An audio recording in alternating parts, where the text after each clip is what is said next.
ಎಲ್ಲರಿಗೂ ನಮಸ್ಕಾರ. ದಿನ ಒಂದೇ ಥರದ ಚಿಕನ್ ಕರಿ ಮಾಡಿ ಬೇಸರಾಗಿದ್ದರೆ ಸೂಪರಾಗಿರುವಂಥ ಕ್ವಿಕ್ ರೆಸಿಪಿನ ತೋರಿಸ್ತಾ ಇದ್ದೇನೆ. ವಿಡಿಯೋ ಇಷ್ಟವಾದರೆ ಲೈಕ್ ಮಾಡಿ. ಸ್ಟವ್ ಆನ್ ಮಾಡಿ ಕುಕ್ಕರ್ನ ಬಿಸಿ ಮಾಡ್ಕೊಳ್ಳಿ. ಅದಕ್ಕೆ ಎಣ್ಣೆ ಹಾಕಿ ಎಣ್ಣೆ ಬಿಸಿ ಆದಮೇಲೆ ಚಕ್ಕೆ, ಲವಂಗ, ಪಲಾವ್ ಎಲೆ, ಕರಿಬೇವು, ಕಾಯಿಮೆಣಸು, ಶುಂಠಿ ಬೆಳ್ಳುಳ್ಳಿ ಪೇಸ್ಟು, ಈರುಳ್ಳಿ ಇಷ್ಟನ್ನು ಹಾಕಿ ಚೆನ್ನಾಗಿ ಬಾಡಿಸ್ಕೊಳ್ಳಿ. ಈಗ ಇದಕ್ಕೆ ಕಟ್ ಮಾಡಿರೋಂಥ ಒಂದು ಟೊಮೆಟೊ ಅಂದರೆ ದೊಡ್ಡ ಸೈಜ್ ಒಂದು ಟೊಮೆಟೊನ ಹಾಕಿ ಚೆನ್ನಾಗಿ ಬಾಡಿಸ್ಕೊಳ್ಳಿ. ಮಸಾಲೆಗಳನ್ನ ಕೊತ್ತಂಬರಿ ಪುಡಿ, ಜೀರಿಗೆ ಪುಡಿ, ಅರಿಶಿನ, ಚಿಕನ್ ಮಸಾಲ, ಗರಂ ಮಸಾಲ, ಖಾರದ ಪುಡಿ ಇಷ್ಟನ್ನು ಸೇರಿಸ್ಕೊಳ್ಳಿ. ಚೆನ್ನಾಗಿ ಬಾಡಿಸ್ಕೊಳ್ಳಿ. ಅಂದಮೇಲೆ ಮಸಾಲ ಹಾಕಿದ ಮೇಲೆ ನಂತರ ಚಿಕನ್ನ ತೊಳೆದಿರೋಂಥ ಹಾಕಿ ಚೆನ್ನಾಗಿ ಮಿಕ್ಸ್ ಮಾಡಿ.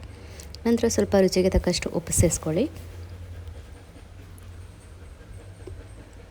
ಚೆನ್ನಾಗಿ ಮಿಕ್ಸ್ ಮಾಡ್ಕೊಳ್ಳಿ. ನಂತರ ಇದಕ್ಕೆ ಸ್ವಲ್ಪ ಹುಣಸೆಹಣ್ಣಿನ ರಸ ಸೇರಿಸ್ಕೊಂಡು ಕುಕ್ಕರ್ ಮುಚ್ಚಳನ ಮುಚ್ಚಿಬಿಟ್ಟು 2 ವಿಸಿಲ್ನ ಕೂಗಿಸ್ಕೊಳ್ಳಿ. ಈಗ ನೋಡಿ 2 ವಿಸಿಲ್ ಕೂಗಿಸಿದ್ದೀನಿ, ಅಂದರೆ ನೀರೇನು ಹಾಕಿಲ್ಲ. ಈಗ ದಪ್ಪ ತೆಂಗಿನ ಹಾಲು ಹಾಕ್ಬಿಟ್ಟು ಚೆನ್ನಾಗಿ ಮಿಕ್ಸ್ ಮಾಡ್ಕೊಳ್ಳಿ. ನಂತರ ಅದನ್ನೊಂದು ಪಾತ್ರೆಗೆ ಟ್ರಾನ್ಸ್ಫರ್ ಮಾಡ್ಕೊಳ್ಳೋಣ. ಈಗ ಇದಕ್ಕೆ ಸ್ವಲ್ಪ ಕೊತ್ತಂಬರಿ ಸೊಪ್ಪು ಅಥವಾ ಮೆಂತ್ಯ ಸೊಪ್ಪನ್ನು ಹಾಕಿ ಚೆನ್ನಾಗಿ ಕುದಿಸ್ಕೊಳ್ಳಿ. ಲಾಸ್ಟಿಗೆ 1 ಸ್ಪೂನಷ್ಟು ತುಪ್ಪನ ಸೇರಿಸ್ಕೊಳ್ಳಿ. ರುಚಿ ಮಾತ್ರ ಸಖತ್ತಾಗಿರುತ್ತೆ, ಪರಿಮಳ ಕೂಡ ಸೂಪರಾಗಿರುತ್ತೆ. ಈ ಚಿಕನ್ ಕರಿನ ನೀವು ಗೀ ರೈಸಿಗೆ ಮಾಡ್ಕೊಳ್ಬೋದು, ಪರೋಟಾಗೆ ಮಾಡ್ಕೊಳ್ಬೋದು. ನಿಮ್ಗೆ ಸ್ವಲ್ಪ ತೆಳು ಬೇಕಂದ್ರೆ ಇನ್ನೂ ಸ್ವಲ್ಪ ನೀರನ್ನ ಹಾಕಿ ತೆಳು ಮಾಡ್ಕೊಳ್ಬೋದು.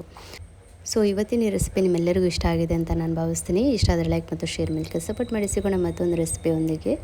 ಅಲ್ಲಿವರೆಗೆ ಎಲ್ಲರಿಗೂ ಧನ್ಯವಾದ.